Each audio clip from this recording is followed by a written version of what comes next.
আপনারাও চিড়ের পোলাও বানাতে চান তাহলে ফুল ভিডিওটা দেখুন, কিছু টিপস আপনাদের বলে দিয়েছি, তাহলেই বানিয়ে ফেলতে পারবেন আপনারাও। যদি ভালো লাগে বন্ধুরা অবশ্যই কিন্তু লাইক শেয়ার কমেন্ট করো, আর চ্যানেলে যারা নতুন বন্ধু আছে চ্যানেলটা সাবস্ক্রাইব করে দিয়ে আমার পাশেই থেকো। বাচ্চাদের টিফিনে বা বড়দের জলখাবারে যদি এরকম চিড়ের পোলাও আপনারাও বানাতে চান তাহলে আমার ভিডিওটা দেখুন, খুবই সুন্দর। চিড়ে দিয়ে কিভাবে আজকে সুন্দর একদম ঝরঝরে পোলাও বানাবো। নমস্কার বন্ধুরা, রূপার রান্নাঘর উইথ ভিলেজ ফুডের তরফে আপনাদের সকলকে রইল অনেক অনেক স্বাগত।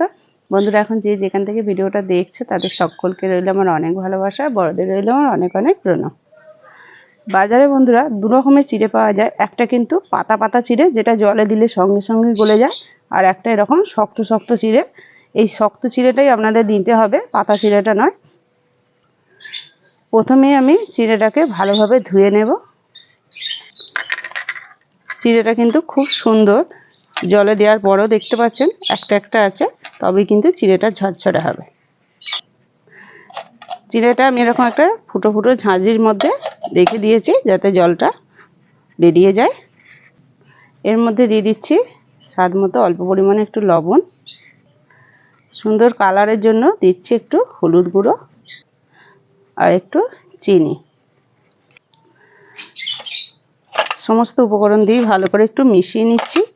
এভাবে আগে থেকে মিশিয়ে দিলে কিন্তু চিড়েটা কিন্তু খুব সুন্দরভাবে লবণটাও ঢুকবে, আর একটু মিষ্টিটাও বেশ ভালো লাগবে, আর কালারটাও কিন্তু খুব সুন্দর আসবে। উনুনটা ধরিয়ে নিয়েছি, আর কড়াইয়ে দিয়ে দিচ্ছি অল্প একটু সাদা তেল। বাদাম দিয়ে দিলাম, চীনা বাদাম। লাল লাল করে বাদামগুলো ভেজে নেব। বাদামগুলো ভাজা হয়ে গেছে, তুলে নেব।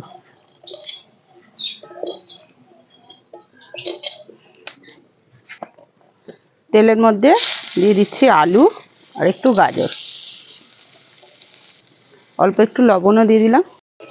আলু আর গাজর ভাজা হয়ে গেছে, তুলে নেব। সাদা তেল দিয়ে দিলাম। আমি এই পোলাওতে একটু ক্যারি পাতা দেবো, তার জন্য ক্যারি পাতাটা ভেজে নিচ্ছি।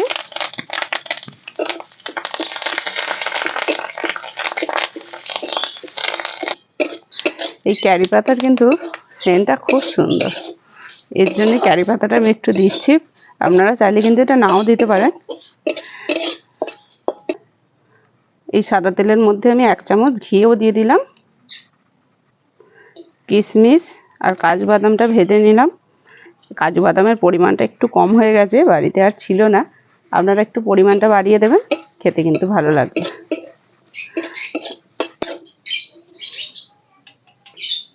তেলের মধ্যে আমি একটু গোটা জিরে, গোটা গরম মশলা আর একটু তেজপাতা আর একটা শুকনো লঙ্কা দিয়ে দেব।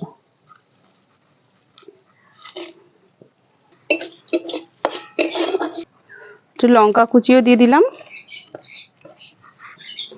একটু কুচো করা টমেটো দিয়ে দিলাম। এবার দিয়ে দিচ্ছি চিড়ে।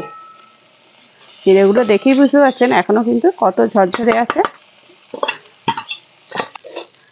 চিড়েটা দিয়ে এইভাবে নেড়ে নেড়ে একটু ভেজে নেব।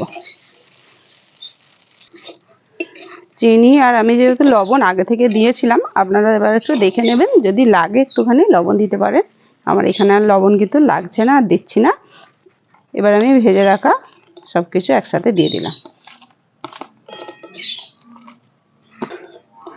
আর কতটা পোলাওটা দেখুন ঝরঝরে হয়েছে, আর কালারটাও কিন্তু খুব সুন্দর এসেছে। খুব বেশি কালার হলেও কিন্তু ভালো লাগে না, আর সাদাও কিন্তু ভালো লাগে না। এখন বেশ হালকা কালারটা, আর সমস্ত মশলার সাথে কালারফুল কিন্তু খুব সুন্দর হয়েছে। কারি পাতাটার জন্য কিন্তু আরও সুন্দর লাগছে। কার কার এরকম পছন্দ বন্ধুরা চিড়ের পোলাও, আমাকে কিন্তু কমেন্ট করতে ভুলো না। পোলাও আমার একদম রেডি, এবার আমি নামিয়ে নেব।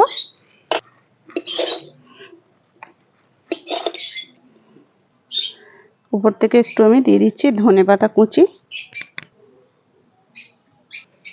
তাহলে আপনারা দেখতেই তো পেলেন কত সহজেই কিন্তু বানিয়ে ফেললাম। আপনারাও বানান, সকলের আশা করি মন জয় করে নেবেন।